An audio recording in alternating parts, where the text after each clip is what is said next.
Hi, welcome back to Hacienda Homestead. I'm Jenna, and today I wanted to share two homemade recipes one for hand soap and one for dishwashing soap. I have a lot of Pyrex and things that can't go through the dishwasher, so I always am going through dishwashing soap, and so I keep that on hand.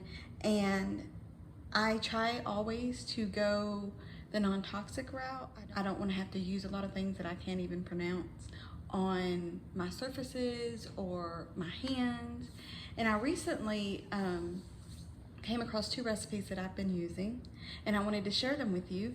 Not only do they make your hands soft and they don't dry out your hands, but they're also really easy to make. They're really easy to store, and you're saving a few pennies, more than a few pennies, by just making it yourself and just keeping the ingredients on hand, which we do anyway. So I'm going to start with the dishwashing soap.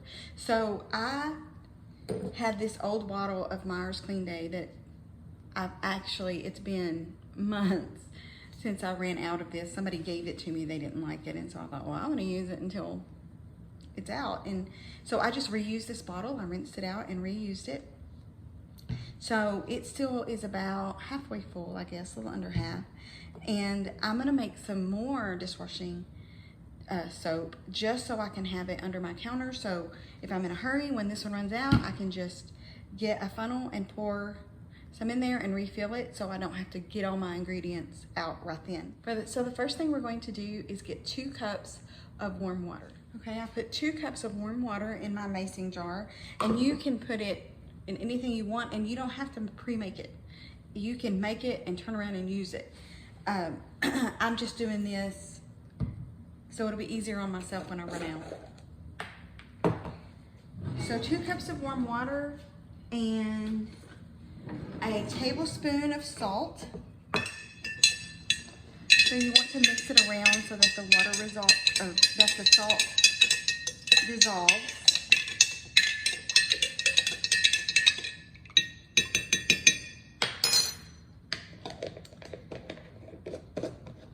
Then I'm going to add 1 cup of the Suds.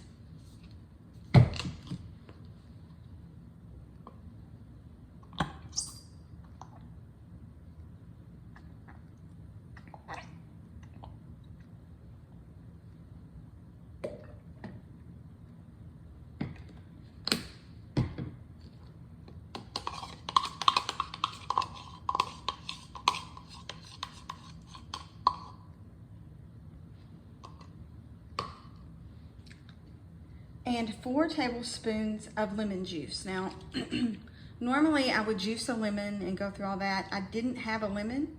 I've also used this just lime juice that I got at the store.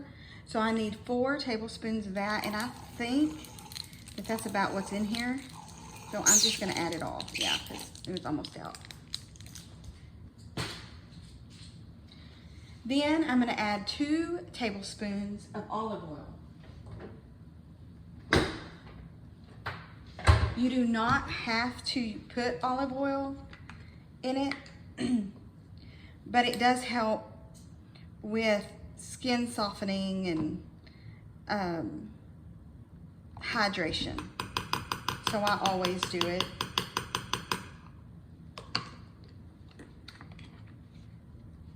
And then you can also use a sweet almond oil, a liquid aloe vera gel, or grapeseed oil. You can do any of those kinds of oil.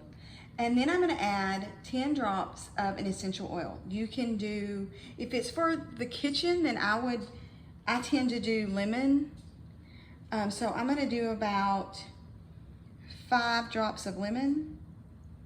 That may have been a little bit more.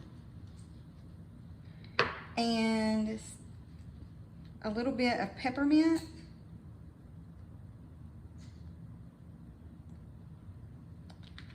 And I'm just going to add a couple of tea tree.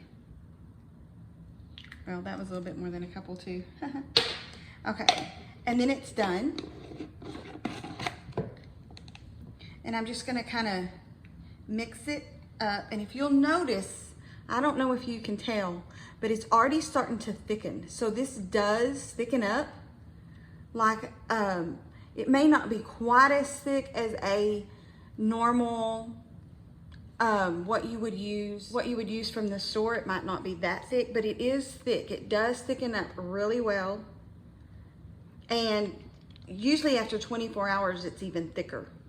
So I'm just gonna label this with, I'm just gonna write on it dishwashing soap, and I'm gonna put it under my sink, and next time I need to refill, I'll just get my funnel and I'll refill it into my container right here.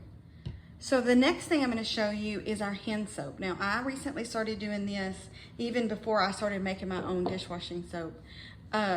My hands have always been dry. I wash my hands a lot during the day, and I would just look at them, and you know, when they talk about crocodile skin, well, I had the crocodile skin. And after the first day of using this particular recipe, I noticed a tremendous difference in how hydrated my hands were staying, how soft they were. And so so I keep in my recipe book here, I'll show you. My daughter made a little picture for me for my recipes. In the back of my recipe book, I keep one tab that says household, and that is where I put all of my soap recipes. And so I'm gonna switch over to my hand soap. This is really easy. So I'm gonna, and I don't normally keep hand soap pre-made. I just go around every once in a while and refill. But I bought this jar with the pump off Amazon, and this isn't a foaming pump, but this works for a foaming pump too. This hand soap is watery. I usually do 2 squirts on my hand, but it does lather up, which I like.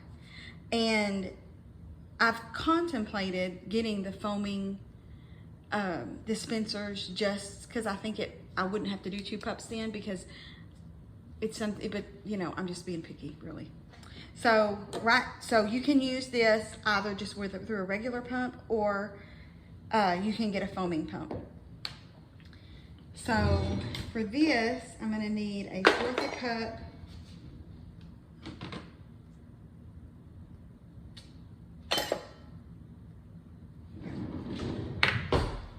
and we use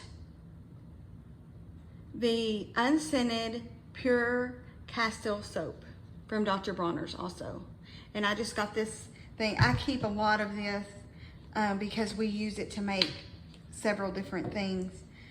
So I have this funnel that I'm just gonna put in the top of it. I'm gonna take my Dr. Bronner's and I'm gonna do a 1/4 cup of Dr. Bronner's Castile soap.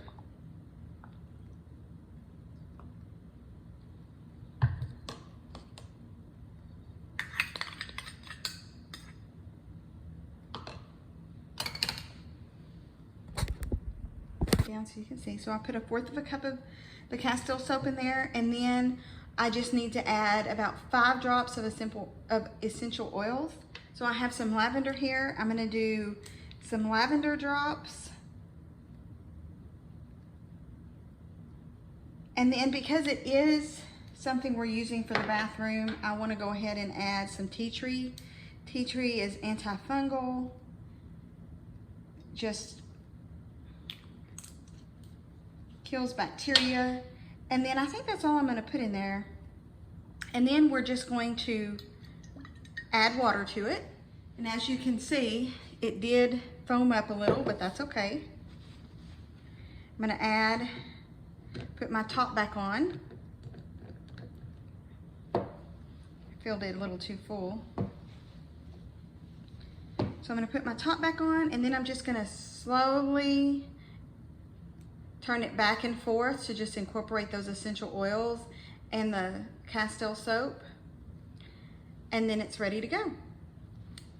So we can put that back in the bathroom, and it would last months this way. So I hope you try these recipes. I think you'll find that They're really good at saving money, and they're really quick to make. They're really easy. And especially if you struggle with dry skin, this is really good. So let me know if you try these recipes. Let me know if you have a different recipe, because I'm always wanting to try new recipes. And if you like content like this, please consider subscribing, and I'll see you next time.